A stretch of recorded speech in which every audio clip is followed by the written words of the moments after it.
Contrary to popular belief, gold digging is not an easy way to make money. Besides dealing with all sorts of issues related to leases, equipment, and extreme weather and job conditions, the rivalries between workers and mine bosses make this occupation a difficult one to succeed in. While Discovery's Gold Rush has done a good job at giving people a glimpse into what's really going on in North America's mining operations, there's also a lot to say about the relationship between gold-digging bosses Rick Ness and Parker Schnabel, and the supposedly current conflict between them. So what is really going on between Parker and Rick? Are they friendly rivals, or is there really bad blood between them? Stay with us to finally discover the answer. As a crew boss, Parker Schnabel is known for his sixth sense at mining, and making the best out of every season financially. But it wouldn't be the same without his workers, and for some time, that included his right-hand man, Rick Ness. However, as years passed, the men's working relationship steadily became muddy, and by the end of the 8th season, fans of Gold Rush saw Rick leaving Parker's operation for good, and starting his own mining operation, bringing up many questions related to the status of the relationship between the once good pals. That being said, Rick and Parker aren't necessarily close nowadays, but they aren't enemies either, especially given that they don't see much of each other. I'm busy, he's busy, but over the last year and a half, 2 years, the very few times that I've seen him, I've actually enjoyed it. As Rick told Monsters and Critics in late 2020, also saying that he had no reason to hold grudges against his former boss.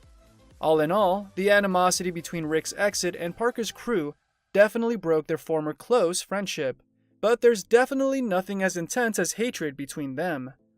While leaving such a hugely successful operation in Gold Rush must not have been easy for Rick Ness, he actually had good reasons to resign from his job as Parker Schnabel's right hand in 2018.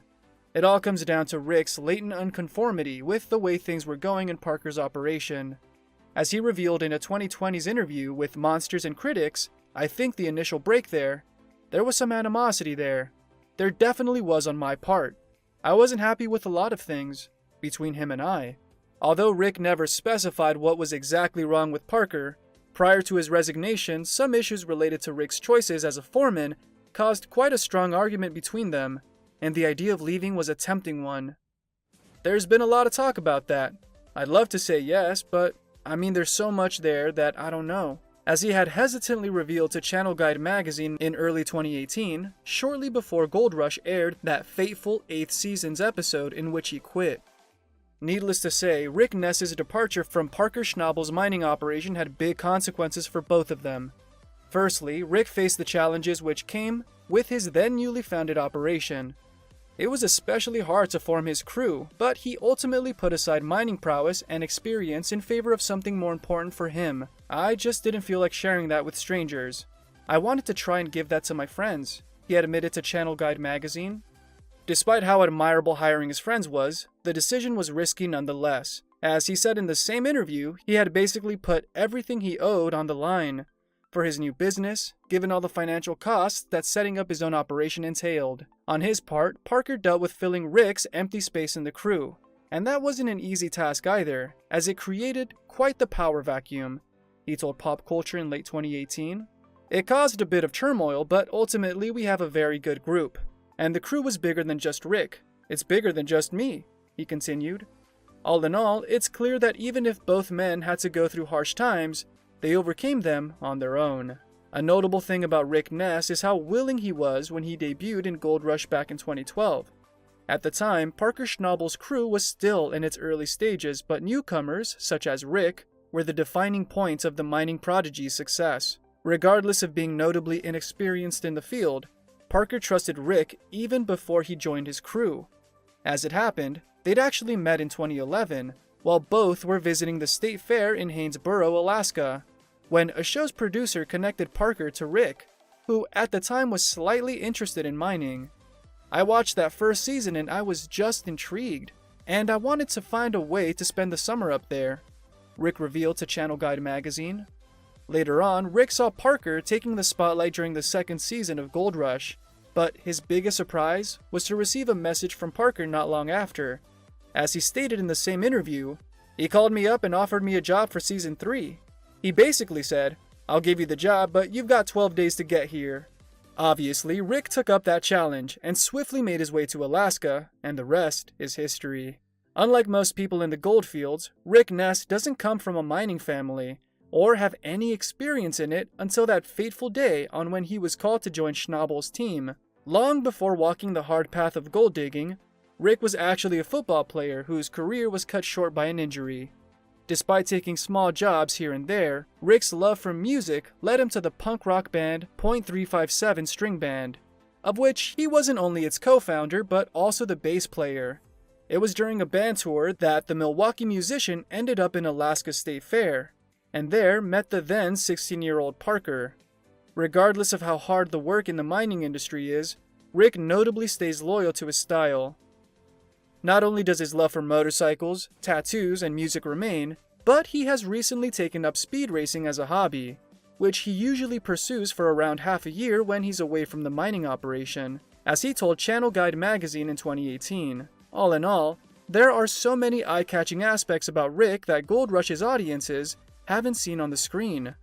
Besides appearing in several seasons of Gold Rush starting from the third, Rick has also appeared in spin-offs from the series, including the South American adventure back in 2013, Winter's Fortune, and The Dirt.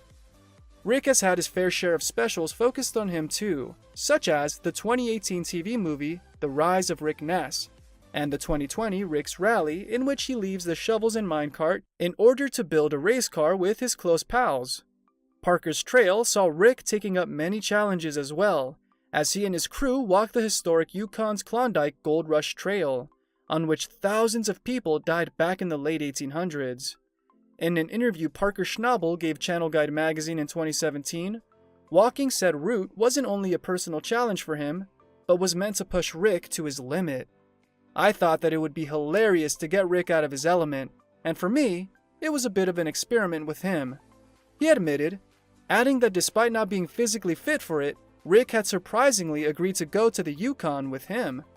All in all, Rick's fair share of adventures with Gold Rush resulted in him gaining lots of popularity, which isn't surprising in the least. In a field in which most people see themselves losing lots of money for no great compensation, Parker Schnabel stands out not only for his skills at finding gold and founding a business, but also for his impressive history. Unbeknownst to many, Parker wasn't even meant to be involved with mining to start with. According to an interview with Entrepreneur, "My mom always hated the idea of me not going to college, so I always intended on going and not pissing her off," he admitted. The Gold Rush audience first saw Parker when he was barely 16 years old, back when he was still learning his way as a member of his family's operation, the Big Nugget Crew. Starting from the second season, the world was surprised to see him taking the family business's lead, following his grandfather John's retirement. Despite having the family business and being raised around the operation, Parker took the biggest risks of his life and invested his own college funds to pursue mining. The result was one which most people didn't expect. But Parker's success during his first season was only a small glimpse of what he could achieve. In the following years, Gold Rush fans have seen Parker passing from lucky beginner to arguably one of the biggest success stories in the show. Even if Parker Schnabel is considered a sort of genius in today's industry, most of the relevant things he knows come from his grandfather John Schnabel, who prior to his retirement in 2013 had spent several decades mining in Alaska. Everything started in the 1980s when a 68-year-old John bought the gold nugget mine in his beloved Alaska, just to keep himself physically active after undergoing heart bypass surgery. Despite being a farmer with no huge knowledge of mining, he eventually learned his way into the industry and taught everything he knew to his grandsons Parker and Payson. As seen during several episodes of Gold Rush, John and Parker's lighthearted conversations were a huge change from all the drama and harshness that the show usually featured. The mine, which is located in the Porcupine District of Alaska, certainly didn't produce the riches into the hands of John, as it does now with Parker in the lead.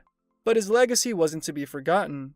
John passed away in March 2016 at 96 years old, but left many good memories with his family and loved ones.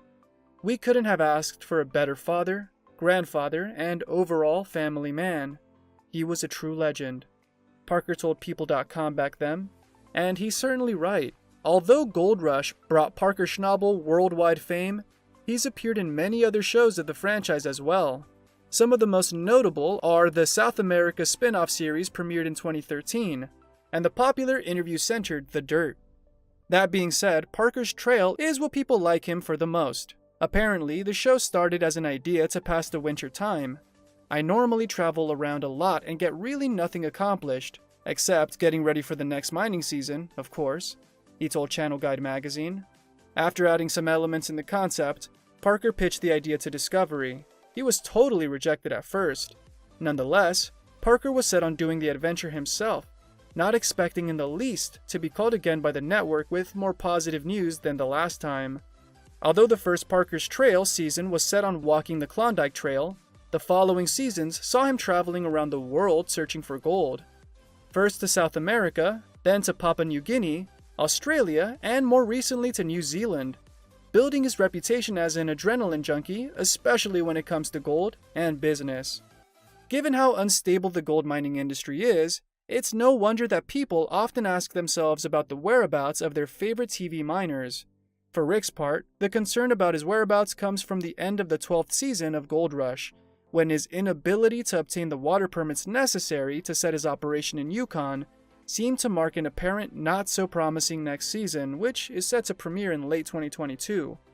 Even though the Gold Rush 13th season trailer had Parker saying, "Rumor has it that Rick isn't coming back," only time will tell what will happen to him. On his part, the same trailer housed a seemingly confident Parker, which is only to be expected, considering he dug $15 million in gold the last time he was in Yukon. However, we can only hope that both of their mining journeys have the positive outcomes they strive for and deserve. Thank you for spending some time with us. Make sure to like and subscribe so you never miss another video. We also handpicked these videos which we recommend you watch next. You can talk to us on all social medias or ask a question in the comments below. Thank you for being with us, and we'll see you back tomorrow.